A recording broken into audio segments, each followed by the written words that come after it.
இப்போ படிக்கிற செலவு ரொம்ப அதிகமா இருக்கு. அதனால நம்ம பசங்க அப்படி இல்லைன்னா நம்மளே நல்ல கோர்ஸ் படிக்கணும் அப்படின்னா நிதி பற்றாக்குறை ஒரு பெரிய தடையா இருக்க போகுது. அதுக்கு தான் கல்வி கடன்கள் இருக்கு. நல்ல எதிர்காலத்துக்கு இது ஒரு முதலீடும் கூட. கல்வி கடன்கள்ல வட்டி விகிதம் மற்ற லோன்களை விட கம்மியா இருக்கும். ஏன் அப்படின்னா இதுக்கு அரசாங்கத்தோட சலுகைகள் இருக்கு. நீங்க வெளிநாட்டுல படிக்க போனாலும் சரி, இல்லைன்னா இங்கேயே ஒரு நல்ல காலேஜ்ல படிக்க போனாலும் சரி, பேங்க்ஸ் லோன் கொடுப்பாங்க. லோன் தொகை அதிகமா இருந்தா சொத்துக்களை அடமானமா கேட்பாங்க. அப்படி இல்லைன்னா அப்பா அம்மா கோ அப்ளிகண்டா கையெழுத்து போடணும்.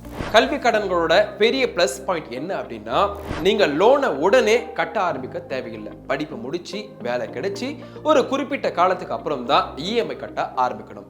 இத மொரட்டோரியம் பீரியட்னு சொல்லுவாங்க. இந்த டைம்ல வட்டி சேரும், ஆனா நீங்க கட்ட தேவையில்லை. இந்த லோனை வாங்குறதுனால உங்களுக்கு வரி சலுகை கிடைக்கும். நீங்க கட்டும் வட்டிக்கு 80E செக்ஷன்ல முழுசா வரி சலுகை உண்டு. எவ்வளவு வட்டி கட்டினாலும் அந்த தொகைக்கு வரி கட்ட தேவையில்லை. இது ஒரு பெரிய சலுகையும் கூட. லோன் வாங்கறதுக்கு முன்னாடி எந்தெந்த பேங்க்ல கம்மி வட்டி இருக்கு, ப்ராசஸிங் ஃபீஸ் கம்மியா இருக்குன்னு ஃபர்ஸ்ட் செக் பண்ணி பாருங்க. பேங்கோட விதிமுறைகள் என்னென்ன, எந்த கோர்ஸ்க்கு லோன் கொடுப்பாங்க, எவ்வளவு சீக்கிரம் லோன் கிடைக்கும்னு எல்லாத்தையும் விசாரிச்சுக்கோங்க. ஒரு நல்ல யூனிவர்சிட்டியா இருந்தா சீக்கிரம் லோன் கிடைக்கும். கல்வி கடன் அப்படின்றது ஒரு முதலீடு. ஆனா படிக்கிற கோர்ஸுக்கு வேலை வாய்ப்பு அதிகமா இருக்கான்னு பார்த்துட்டு லோன் வாங்குங்க.